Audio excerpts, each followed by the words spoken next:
Hola amigos, estamos en un día muy especial. Es especial porque tengo una mujer excepcional conmigo, que además trae un legado, ni más ni menos. ¿Qué les voy a decir yo? Que ella es, pues, Miriam López Burgos. ¿A qué ahora les suena?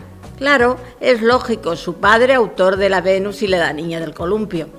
Bueno, yo les diría que vamos a descubrir hoy muchas cosas que nosotros que tanto defendemos la Venus, que tanto defendemos Marbella, que tanto luchamos por la mejor Marbella, a veces desconocemos.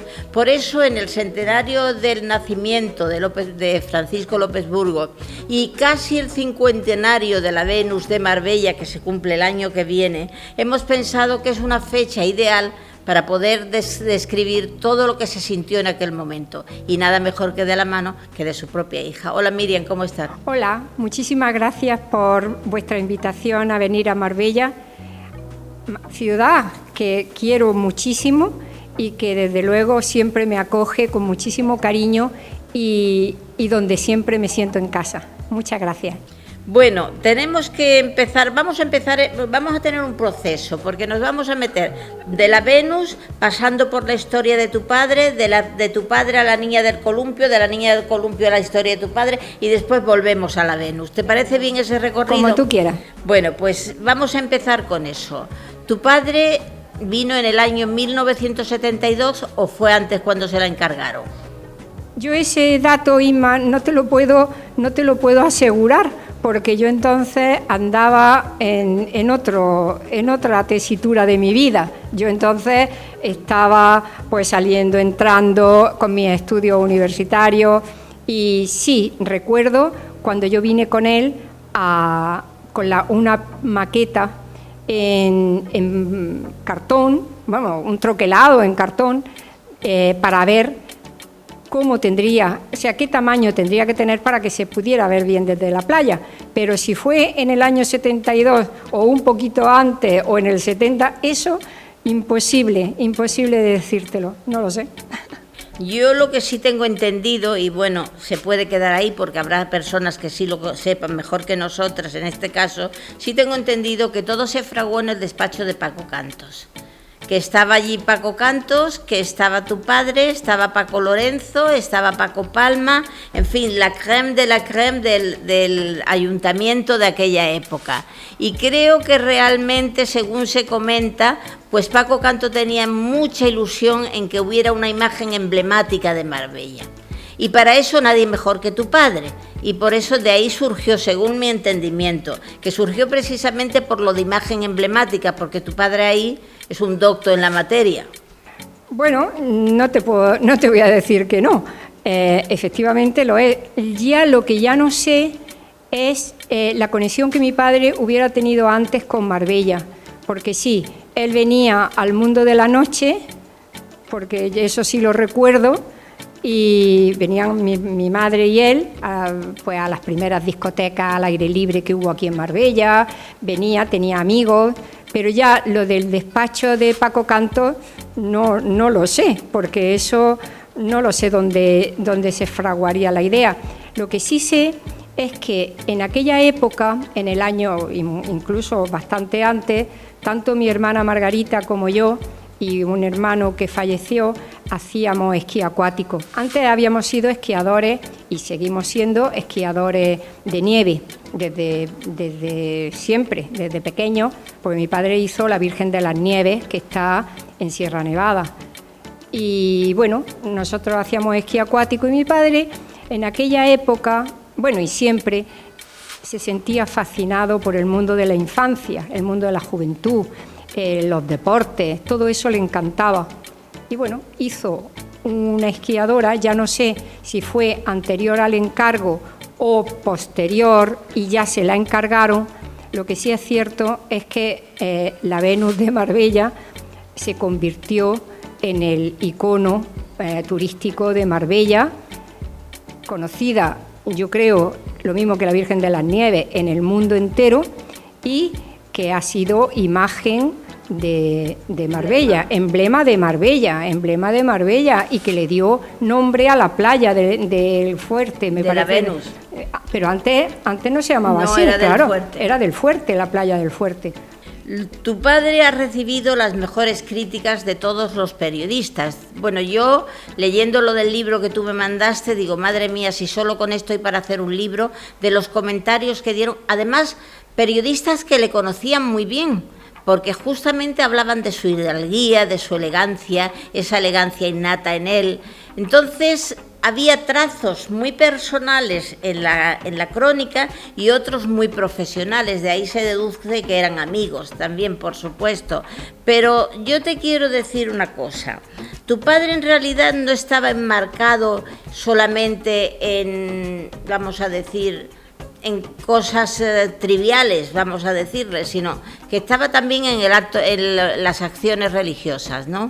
Bueno, mi padre, si quieres que te haga un pequeño esbozo, no le gustaba estudiar. Cuando era pequeño, en su casa, en uno de los bajos de la casa, tenían alquilado a un escultor imaginero que hacía imágenes pequeñitas y cosas de nacimiento y así. Y él se escapaba del colegio porque el colegio era el propio colegio de mi abuelo. Mi abuelo tenía uno de los pocos colegios de enseñanza media privados que había en Granada, y mi padre, que era el pequeño de todos los hermanos, se escapaba del colegio y se iba a ver a este señor mayorcísimo entonces, que era imaginero. Pasó tiempo, no quería estudiar y llegó la guerra civil, que todo lo paró. Y después de la guerra mi padre tenía 14 años, y después de la guerra, pues mi abuela, que se había quedado viuda cuando mi padre tenía 7 años, dijo que tendría él que buscarse un empleo. Y de hecho, pues le buscaron una serie de empleos, no aguantó en ninguno, no aguantaba en ninguno, y incluso estuvo en Málaga en aviación, en el ejército, en aviación, me parece que estaba. Pero luego, cuando llegó el momento en su plena juventud, entró en una oficina y el director de esa oficina le permitía que saliera un poco antes, porque unos años antes había fallecido su hermano. Mi padre tenía un hermano, mi tío Eduardo, que iba a la Escuela de Arte y Oficio a hacer pintura. Cuando murió, mi abuela le mandó a mi padre a que recogiera las cosas de su hermano. Y se equivocó mi padre de clase y entró en una clase de escultura. Y allí mismo dijo, yo quiero ser escultor. Eso sí que es el destino, ¿eh? Y es el destino, pero es la determinación de una persona que en una España empobrecida, en una España de después de la guerra, una España, la España que ahora decimos de blanco y negro, dijo, quiero ser escultor, y lo fue. Empezó a recibir encargos, porque claro, un escultor sin nombre, como era él, que no era un chaval, si es que era un chico joven, aparte no empezaba después de haber hecho unos estudios, no, él iba por las tardes, que le permitían ir por la tarde a la Escuela de Arte y Oficio, y eso él siempre lo comentaba con gran cariño a su profesor, que ni siquiera fue profesor, porque el profesor ya se había ido. Cuando él llegaba, simplemente le permitían que pudiera trabajar con el barro. Entonces, bueno, empezó a recibir encargos y a los pocos años le encargaban cosas tan importantes pues como el retrato del gobernador civil de Granada, o él fue a un concurso exposición nacional en Madrid. Creo que la primera vez fue con un retrato que le había hecho a mi hermana Margarita, que entonces Margarita tendría 3 años, y le compraron esa obra. Bueno, mi padre, yo no sé, porque yo había nacido, pero yo era una niña, yo no me enteraba de eso, pero estaba muy orgulloso de que en su primera incursión en una exposición nacional le hubieran comprado una obra. Al año siguiente mandó una cabeza del pianista tristemente olvidado Francisco García Carrillo de Granada, él le hizo una cabeza muy buena y ya obtuvo la tercera medalla de escultura. Y al año siguiente fue cuando presentó una imagen de la Virgen de las Nieves y ya obtuvo el primer premio nacional de escultura, que hoy se valora muchísimo, pero es que antes era un antes y un después. Tener un premio nacional de escultura entonces era un antes y un después en la vida de una persona. Y bueno, efectivamente me has preguntado por su trayectoria en cuanto a escultura religiosa, y como escultor que vivía de eso. Antes el arte no estaba subvencionado, yo no me canso de decirlo. El arte antes no estaba subvencionado. Si eras bueno, vendías. Y si no eras bueno, tenías que ser otra cosa. Podrías tener una tienda o tener un negocio o ser funcionario, cualquier cosa. Y luego hacías arte. Y si podías, te dedicabas al arte. Mi padre se dedicó al arte con sus cosas buenas y sus cosas no tan buenas. Entonces, que le encargaban una inmaculada, pues él hacía una inmaculada. Él tiene vírgenes y Cristos y otro tipo de imágenes en prácticamente el 90% de los colegios de Granada, porque se habían... ¿Y en quién se inspiraba él, Miriam? Bueno, pues mira... ¿en quién se inspiraba y cómo decirte? Si tenía gente que le sirviese de modelo. Su inspiración, me da un poco apuro decirlo, éramos su hija. Era mi hermana Margarita, y yo menos. Pero sí, su inspiración éramos nosotras. Porque, por ejemplo, la Virgen de las Nieves tiene la cara de mi hermana Margarita. Y entonces hizo muchísimas. Él fue un rompedor porque hacía un tipo de imaginería que entonces no estaba muy al uso. Sus vírgenes son blancas, de líneas muy limpias, le quita todo el oropel a las imágenes y hace unas imágenes muy sencillas, pero donde la gente creyente se siente con impulso a orar. Se pretendió, vamos a volver un poco a la Venus, se pretendió durante muchos años y se consiguió que la Venus fuera emblema de Marbella. Emblema de Marbella que simbolizaba ya no solo Marbella, sino el litoral, todo el litoral. Aquello fue emblemático, se utilizó en todos los estamentos que se podían utilizar. Después, los malogrados, no me gusta ni decirlo, espigones, porque sentó muy mal que se quitaran. A la mayoría de Marbella nos sentó muy mal que se quitaran. Pero bueno, tampoco se hizo grandes cosas y ni grandes algarabías en aquel momento cuando se quitaron. Es decir, que hubo mucho silencio también por parte del pueblo, y yo me incluyo. Entonces, te digo con esto de que fue un dolor porque no solo nos quitaron los espigones, sino que nos quitaron nuestro emblema, que luego se puso después de unos años en la fontanilla como mal menor, y nunca me acabaré de decirlo como mal menor, porque tan menor que no lucía. Por eso te digo, vamos a situarnos en el momento en que tu padre ya piensa que es la Venus, se aprueba que es la Venus y la sitúa en una plataforma de mar, ¿no es así?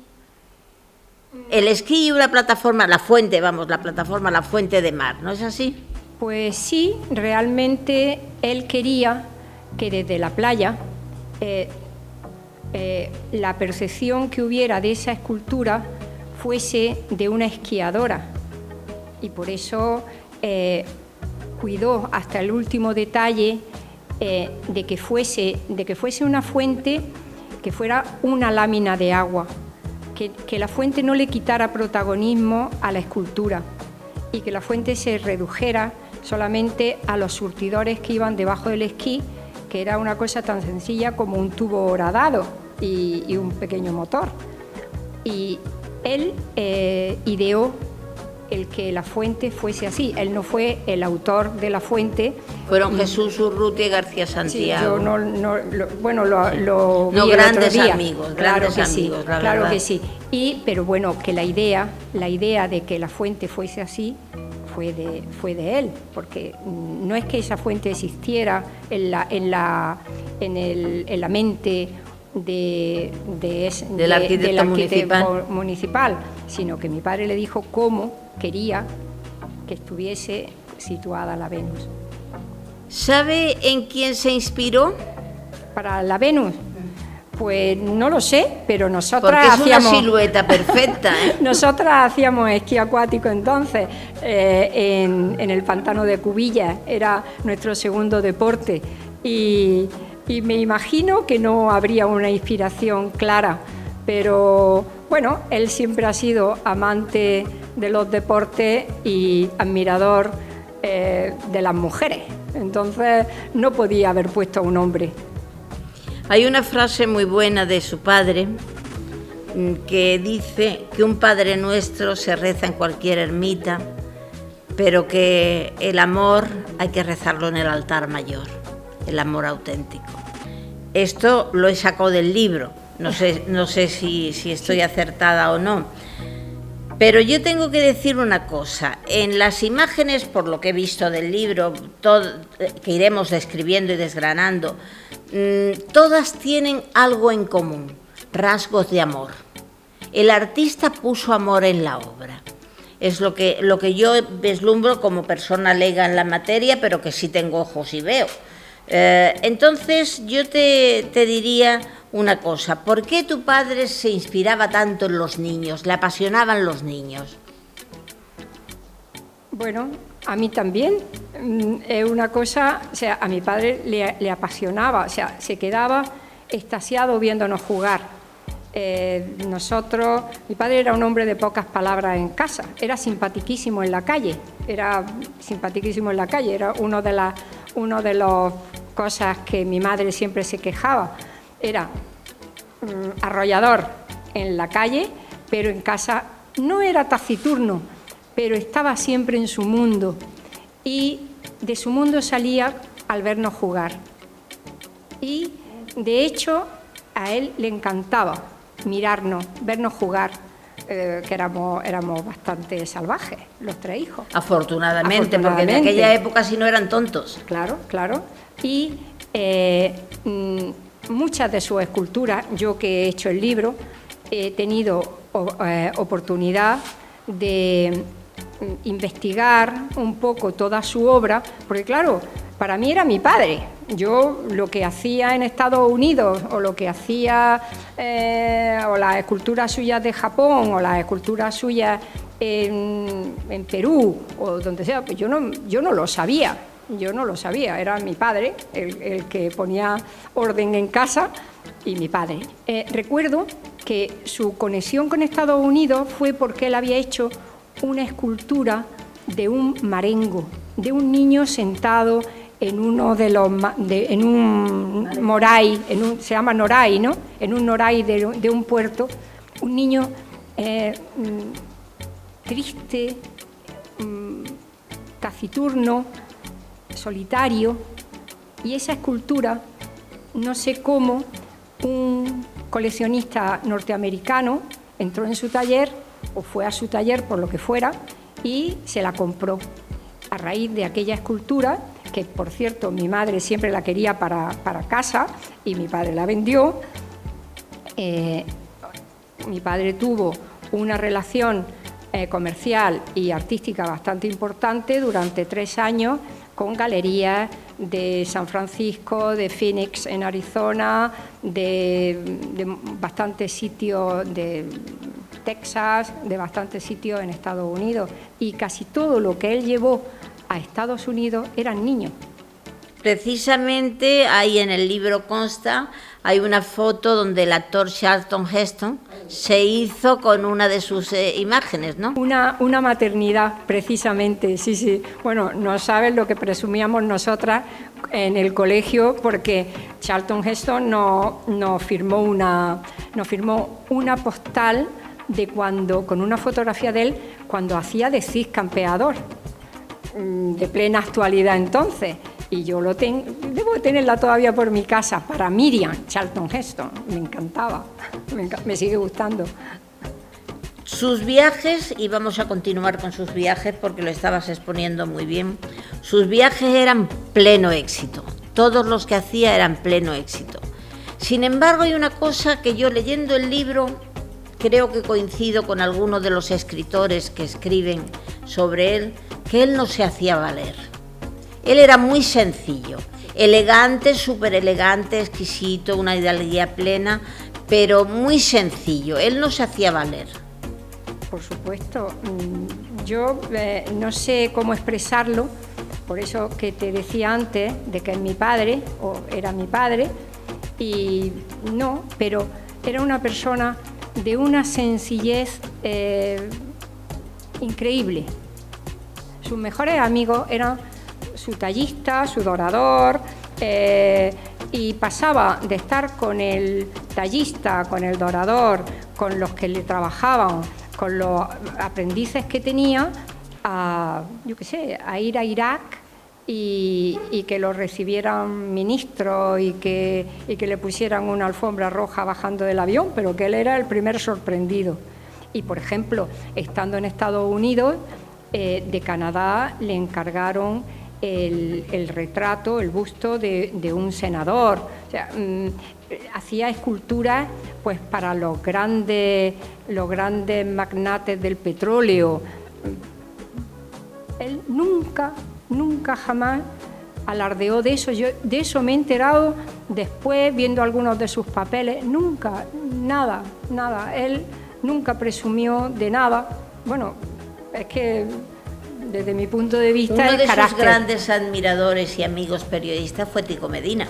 Ah, sí, Tico. Porque Tico Medina merece la pena leer cuanto ha escrito de él. Es decir, yo les recomendaría a todos que leyesen el libro, porque el libro merece la pena para saber y conocer bien a Francisco López Burgo, eso es verdad. Bueno, Tico Medina, a quien yo le pedí, yo lo conocía porque lo seguía en la televisión y cuando él era director de Ola y todo eso, pero no lo conocía personalmente. Cuando yo escribí este libro en el año 2009, y lo escribí, bueno, un poco para que no se perdiera la variedad de la obra de mi padre, que no lo limitasen a la Virgen de las Nieves o a la Venus de Marbella o a Fray Leopoldo de Alpandeire, sino que él ha hecho muchísimas otras cosas. Entonces a Tico me lo presentaron en una exposición en Granada y directamente me acerqué y le dije: soy Miriam, la hija de Paco López Burgo, necesito hablar contigo un minuto. Bueno, allí surgió una amistad que hemos mantenido Tico y yo pues hasta su muerte. Hemos hablado mucho, ha sido cariñosísimo conmigo siempre y de hecho le pedí por favor que me escribiera el prólogo a este libro. Sí. Y lo hizo desde el corazón, con un desde cariño enorme. El cariño, y nunca podré agradecérselo lo suficiente, y ahora que se ha ido este año, lo he lamentado verdaderamente porque he perdido a un gran amigo. Y España ha perdido un gran hombre también, eso es cierto. Has nombrado a Alpandeire, Fray Leopoldo.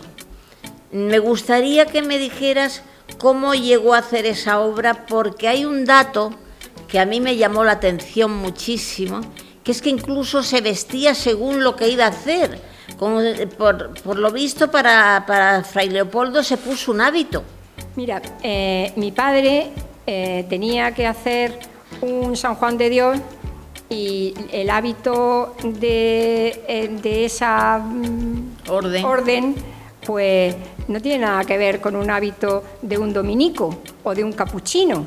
Entonces lo primero que él hacía era pedirle, normalmente estos encargos era a través de algún fraile o algún sacerdote que le decía: maestro, háganos usted, necesitamos que nos haga un Fray Martín de Porres, o háganos un Fray Leopoldo. En el caso de Fray Leopoldo, eso lo recuerdo yo muy bien, porque fue en el año 80, en el año 79-80.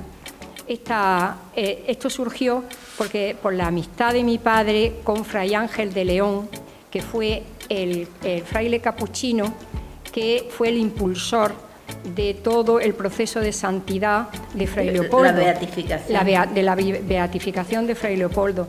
Y Fray Ángel era amigo de mi padre y, de hecho, mi hijo, que nació en el año 80, lo bautizamos en la crista de Fray Leopoldo y lo bautizó Fray Ángel de León. Cuando yo estaba embarazada, alguna vez que iba a verlo al estudio, nada más entrar me decía: Miriam, ponte el hábito, que tengo que ver esta caída de esta tela o este pliegue. Incluso pues eso era común en él. Yo lo he visto vestido pues de capuchino, de dominico, sí, porque era necesario. Pero y él no tenía original, allí, y él no tenía allí ya, él no tenía siempre a quién recurrir, no tenía alumno en el estudio ni nada. Tuvo uno alguna vez, pero no.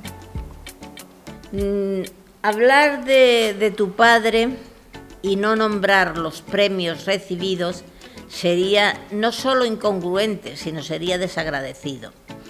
¿Podrías decirnos realmente, ya has comentado su primer premio, pero a raíz de ese primer premio fueron lloviendo premios? ¿Puedes hacernos un esquema, una pequeña relación, porque si no sería larguísimo, ya lo sabemos, de en qué circunstancias se lo dieron y cuándo se lo dieron? Pues vamos a ver mi memoria.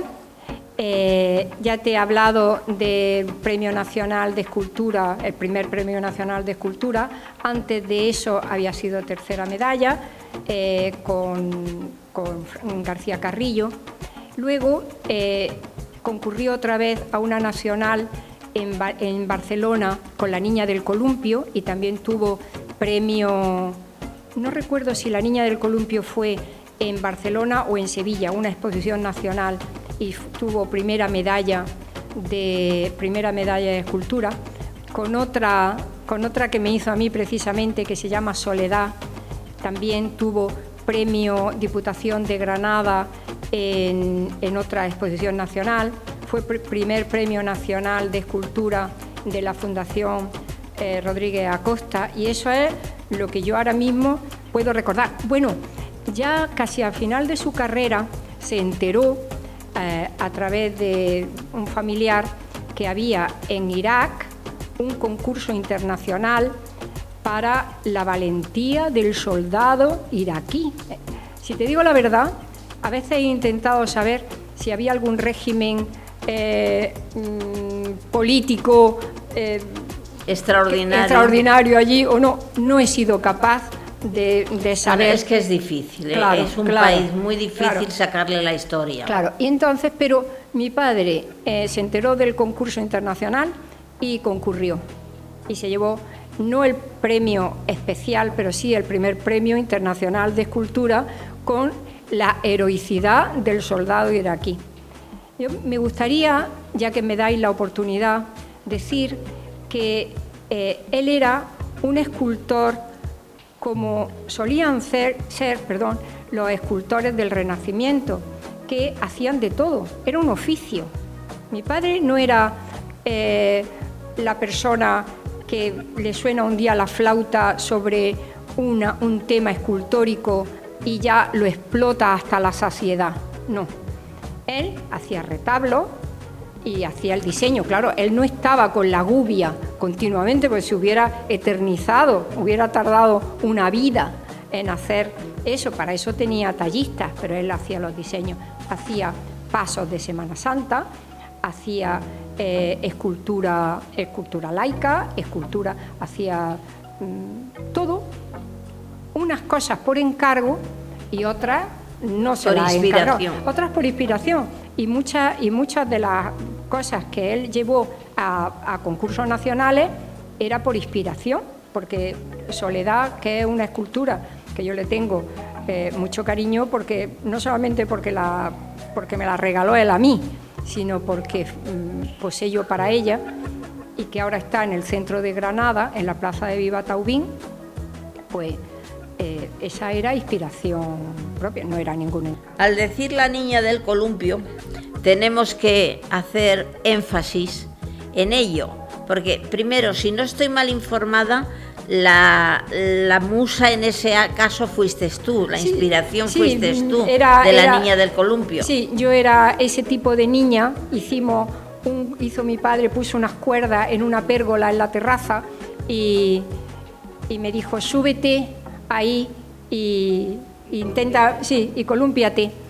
Y recuerdo que tenía yo entonces un traje muy estrechillo y decía, pero bueno, ponte otra cosa. Esta no, porque era unos trajes que antes se llamaban tubo o saco.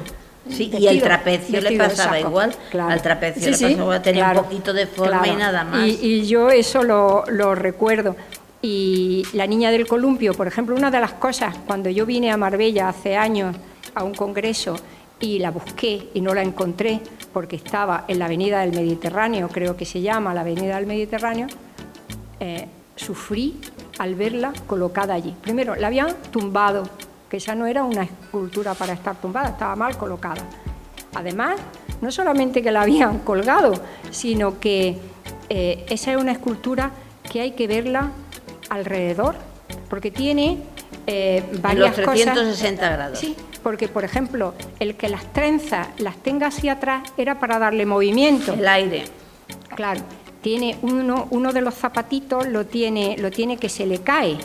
También son detalles que no es una escultura de una niña en un ahí columpio. De plantas y así no, que tiene su espíritu y su intencionalidad de que el movimiento sea algo que prime.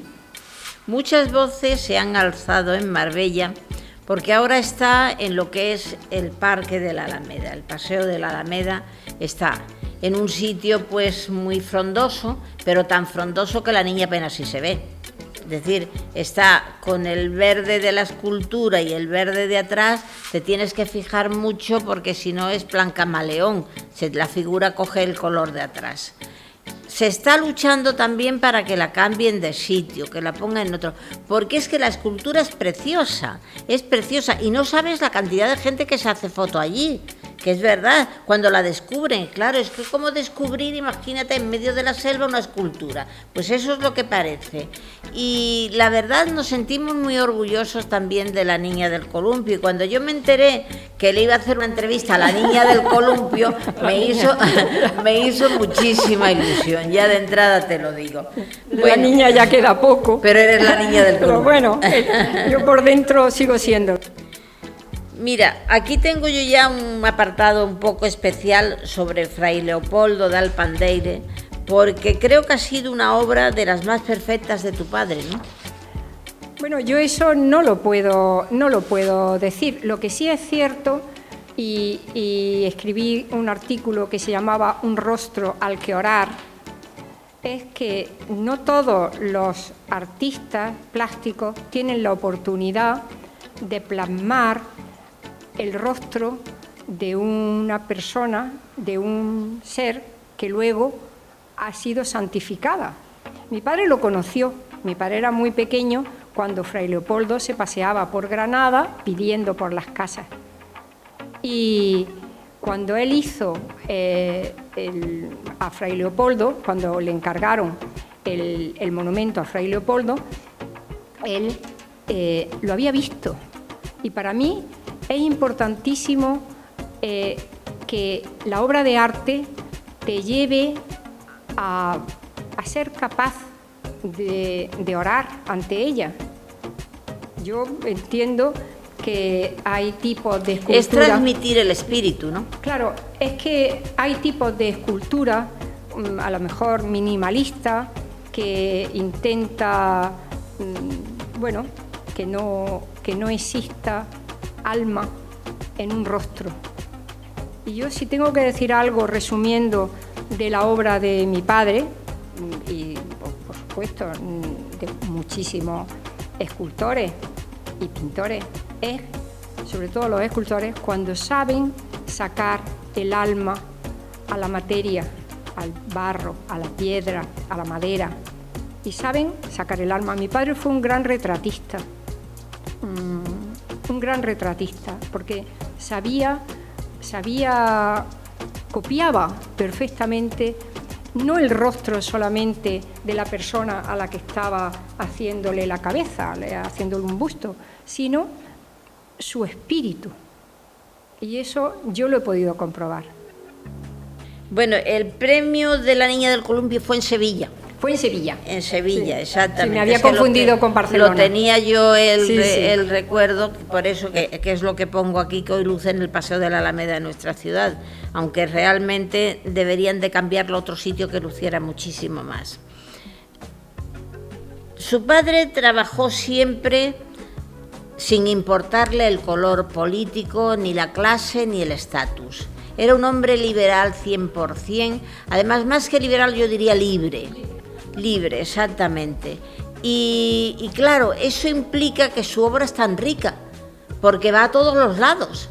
Sirve lo mismo, incluso en los políticos los tiene pues de todos los colores, que eso también es importante, porque eso dice mucho a su favor. Si hubiera sido una persona encajonada o encasillada en algo, no le hubieran dado de todos los bandos, y él sin embargo se llevaba bien con todo el mundo.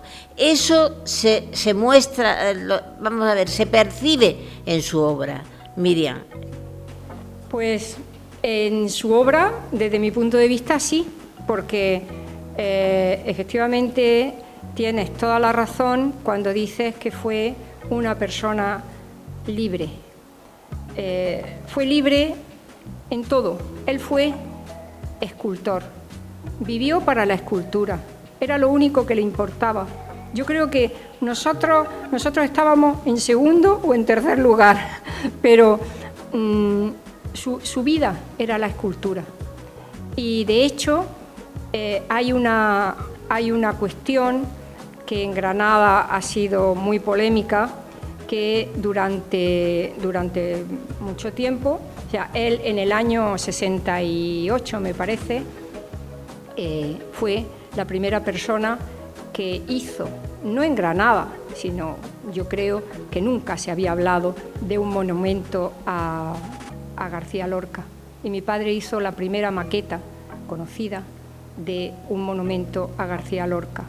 Años después le encargaron un monumento a José Antonio, Primo de Rivera. Bueno, tanto a Federico como a José Antonio son dos españoles a los que se les conoce por el nombre, no hace falta decir el apellido. Y ese monumento a José Antonio Primo de Rivera, a José Antonio, que ha estado en Granada en una plaza durante muchísimo tiempo, desde que lo puso en el año 70 o 70 y algo, ha sido polémica, polémica con lo de la ley de memoria histórica, ha habido lucha política cogiendo en medio esa escultura y la obra de mi padre. Bueno, la obra no, porque no la conocía, solamente esa obra, y hasta que la ley de memoria histórica hizo que se quitase esa escultura, que precisamente eran unos brazos de trabajadores con unas alas de libertad, y un sector de políticos decían que era el saludo fascista. Si mi padre hubiese querido hacer el saludo fascista, te aseguro que lo hace, porque no le debía nada a nadie. Y eso es importantísimo. Él no tuvo nunca una subvención de nadie, él no tuvo nada, él tenía solamente ¿En qué sus quedó manos. lo de Federico? Pues lo de Federico, tenemos la maqueta, eso no se hizo, porque no era la época en la que se podía hacer. Yo en una ocasión la ofrecí no recuerdo si al Museo Federico García Lorca o algo que sea, a mí ni me contestaron. No me contestaron porque, claro, no ha lugar. Y se la malcopiaron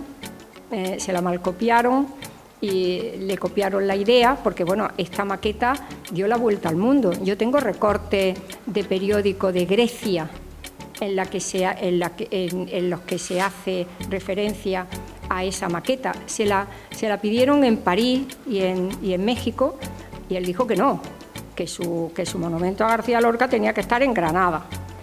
Y un escultor local, que no ha hecho prácticamente nada en escultura, se la mal copió y la pusieron en Fuente Vaquero. Y hay una anécdota, bueno, que dijo, Alberti dijo, no vuelvo a Fuente Vaquero hasta que no quitéis eso. Si tuviéramos que definir a su padre hoy como persona actual, ¿cómo le situaría? Porque él,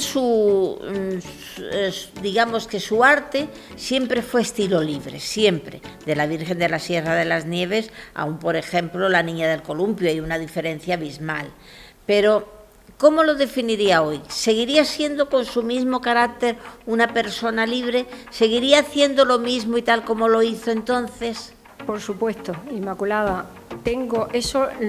Pondría mis manos en el fuego, que mi padre seguiría siendo una persona libre. En una ocasión, estaba yo ya en la facultad, él estaba trabajando menos, pero trabajaba menos porque no le apetecía. Y un día le dije, ¿por qué no haces arte abstracto? Y me miró y me dijo, por Dios, Miriam, no quiero. Con eso te lo define. Se define totalmente. Leyendo el libro me doy cuenta y leyendo algunos comentarios de que tu padre fue un hombre de gran religiosidad, ¿no? Bueno, mi padre era un rompedor. Yo recuerdo que cuando éramos pequeños, nosotros los domingos pues nos íbamos a esquiar y yo decía, que nos vamos a misa. Mi padre decía, hay que ser bueno, pero nos vamos a esquiar. Mira, vale. Pero luego, en los últimos años de su vida, también es cierto que sus grandes amigos fueron sacerdotes, frailes, monjas, porque eran los que iban por el estudio y tal, pero no tenía una religiosidad al uso.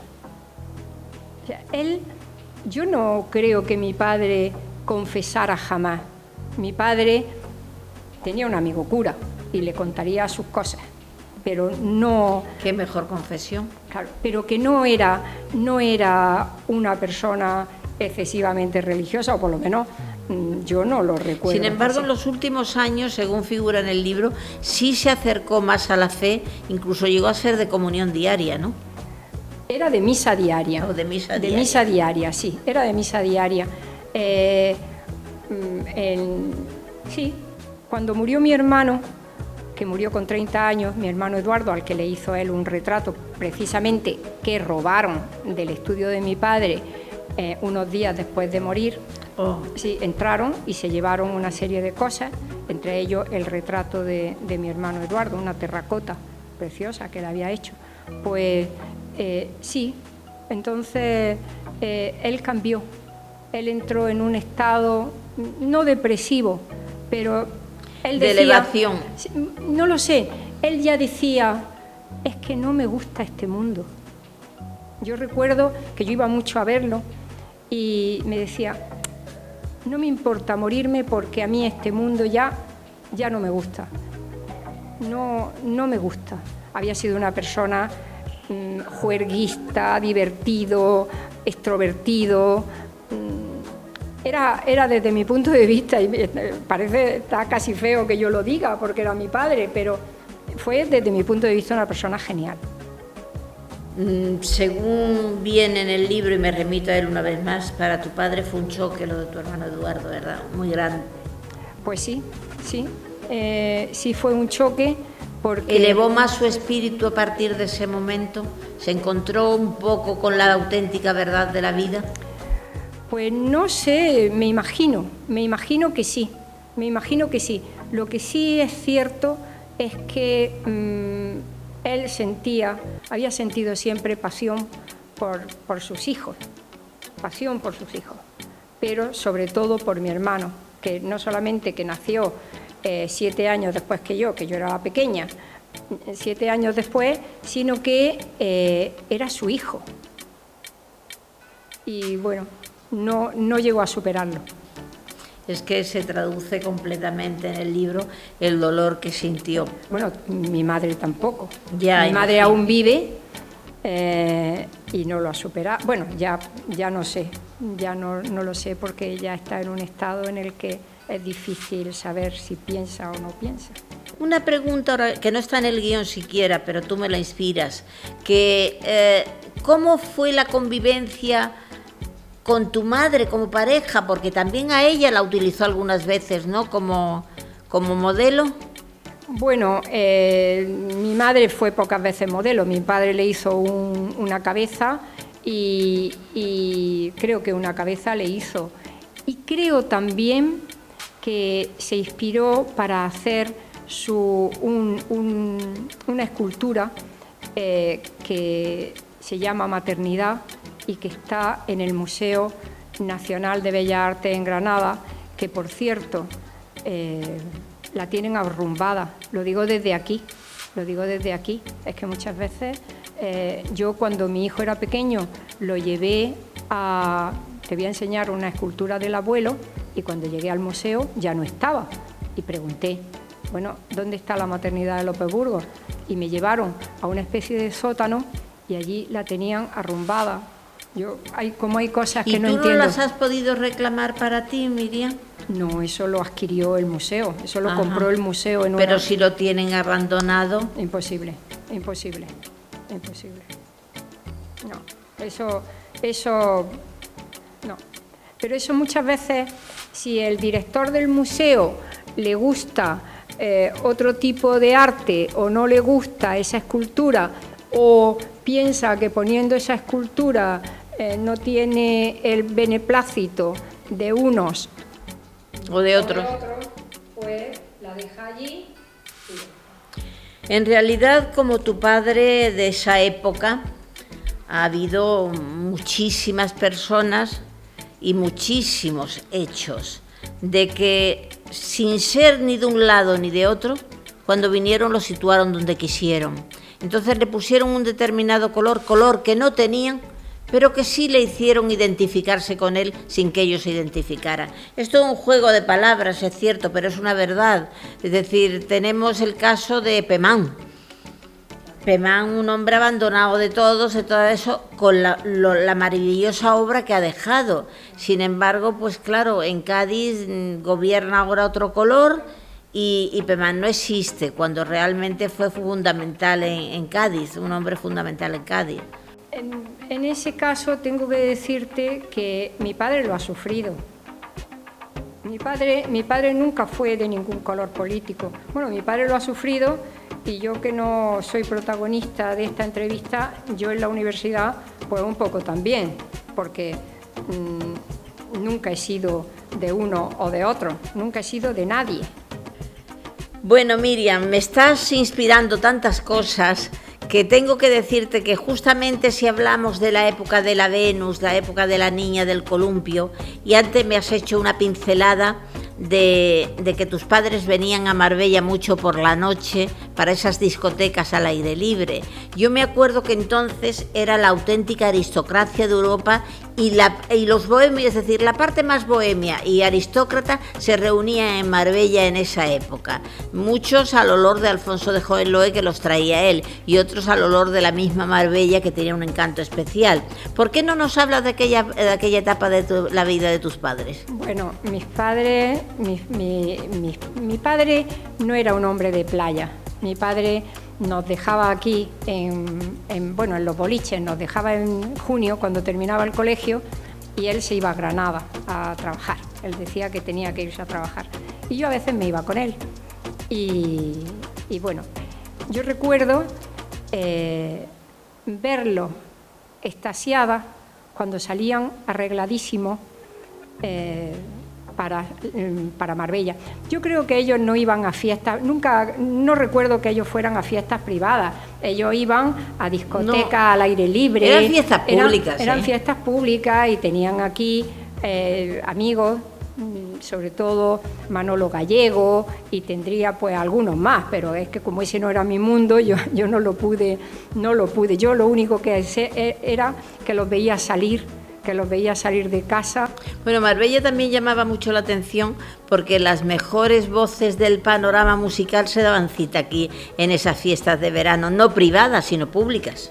Claro, sí, yo recuerdo que mis padres venían muchísimo a Marbella, le encantaba Marbella, lo mismo que a mí, que me encanta Marbella, y que no sé qué hago viviendo en Granada cuando tendría que estar viviendo en Marbella. Pues nada, Marbella te recibirá con los brazos abiertos como hace siempre, la verdad, porque Marbella es hospitalaria 100%. Sí. Bueno, el día 17 es el centenario del nacimiento de tu padre y los 50 años de la Venus lo hace en el 2022. Una cosa que ni siquiera se habría pensado de unir realmente los 50 años con el centenario. Sin embargo, así ha sucedido, porque en la vida no hay casualidades, hay causalidades. Y yo te diría una cosa, ¿qué le dirías tú a todos los marbellíes y marbelleros sobre estas dos figuras extraordinarias para que no solo no se pierdan, sino para que tengan el lugar que le corresponde? Bueno, pues yo que he tenido la gran suerte de la oportunidad que me habéis dado de dirigirme no solamente al pueblo de Marbella, sino a todos los que hay aquí, que sean de otros sitios, de otros lugares, que vengan, que tengan segunda residencia o que vengan directamente solamente a pasar el verano o una temporada. Yo les diría que antes el arte era distinto al que hay ahora. Ahora, en todos los sitios, ahora la escultura se hace con impresoras 3D. Ahora todo el mundo se ha vuelto a la escultura figurativa. Ahora es muy fácil ser escultor. Yo cojo esa botella, la mando a una fundición y le digo, házmela de 4 metros, y la hacen. Antes no. El arte antes era distinto, antes era muchas horas de trabajo, no existían todos los mecanismos que hay hoy para el diseño 3D, para todo eso. Eso no existía. De hecho, yo me he visto y me he deseado para buscar fotografías de esculturas de mi padre, porque se le hacía una fotografía y ya está, o dos. Entonces les diría que sé que están en valor, porque yo nunca he dudado de que el pueblo de Marbella tenga en valor las esculturas de mi padre. Yo nunca he tenido dudas. De hecho, yo me di cuenta de que Marbella estaba preocupándose de la Venus cuando, a través de José Miguel Lima, presidente de Espigones, ahora se llaman Emergidos, que lo vi en Facebook hace años, entramos en contacto y yo le dije, pues muchas gracias, porque si conseguís que se vuelvan a hacer los espigones, sería algo maravilloso y que la Venus volviera. Yo le diría que las tengan en valor, pero de hecho sería una redundancia, porque sé que Marbella tiene en valor las esculturas de mi padre, si no yo no estaría aquí hoy. Por supuesto que sí, Miriam, la tenemos en valor, en gran alto valor, por eso reclamamos.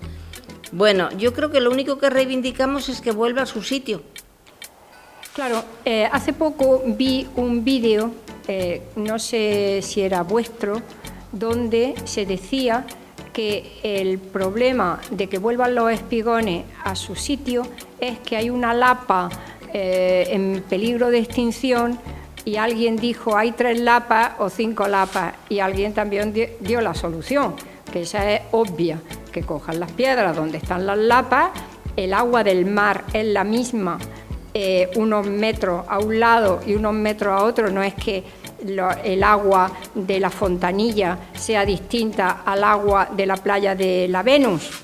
Desde mi humilde opinión, no me dedico a la hidrología, pero yo hubiera vuelto a hacer los espigones, porque verdaderamente Marbella tiene un problema, porque la playa parece mentira, y yo aquí sí quiero ser crítica. ¿Cómo se puede permitir que una ciudad como Marbella, que cuando se dice Marbella es como cuando se dice Granada, conocida en el mundo entero? A lo mejor en el mundo entero no conocen otras ciudades, pero Marbella y Granada de España se conocen las dos. Como Marbella, con la playa ciudadana, una playa urbana importantísima, ha permitido que se quiten los espigones, que creo recordar que fue Borrell, cuando era ministro de Fomento, el que dio la orden de que se quitaran los espigones. No sé qué alcalde habría, si era Gil o quién era, no tengo ni idea. Porque fue poco antes de entrar Gil. Yo me enteré porque yo recibía el periódico Sur de Málaga en inglés, que lo utilizaba para mis clases, y en una ocasión vi una fotografía de la Venus que decía que la habían quitado porque se había roto una de las piernas y que la habían quitado del espigón porque estaba rota. Y había una señora, que no recuerdo, ni recuerdo el año ni nada, pero una señora que escribía en inglés que decía: queremos que la Venus vuelva a su sitio. Pues sí, así es, y todavía seguimos usando. No se ha perdido la esperanza. La verdad es que si no bien todos los espigones parece ser que no se pueden hacer, pues sí uno donde estaba antiguamente, y que ese sirva de ejemplo para todos, y que por supuesto, digamos, el emblema de Marbella sea la Venus, porque quiere decir mucho. Representa a una mujer. Marbella tiene nombre de mujer. Representa a una mujer moderna y dinámica. Marbella es moderna y dinámica. Representa deportes acuáticos, que Marbella mira al mar. Y Marbella tiene que mirar al mar porque es tierra de mar. Entonces son muchos los argumentos que se pueden dar, infinidad de ellos, infinidad de poesías que se han escrito sobre la Venus, para que realmente volvamos a tenerla donde estaba y con el mismo emblema de siempre.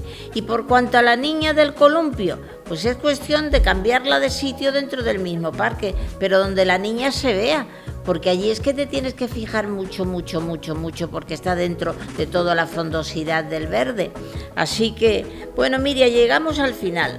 Tenemos que decir que la última palabra no la queremos decir nosotros, sino que la digas tú. ¿Qué tienes que decir a todas las personas que nos siguen?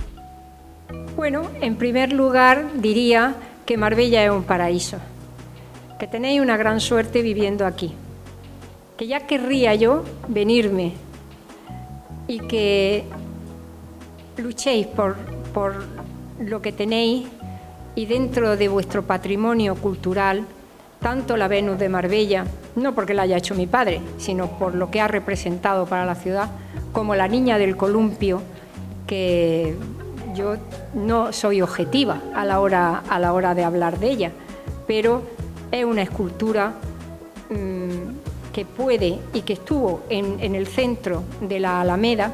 Conseguí, a través de mi amiga Rosa Risotto Luque, una marbellí extraordinaria, que se cambiara de sitio, y la han puesto ahí donde está. A mí no me gusta ese emplazamiento, me da pena que esté en ese emplazamiento. Está despreciada. Porque está despreciada y está en un sitio donde no se puede admirar.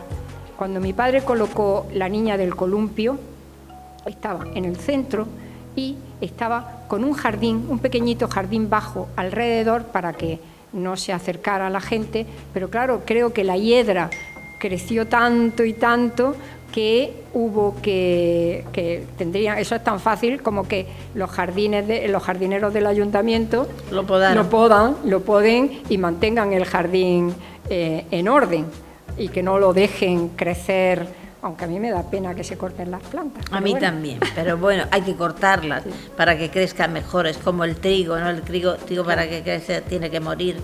Miriam, muchísimas gracias y solo decirte una cosa, Marbella es tu casa.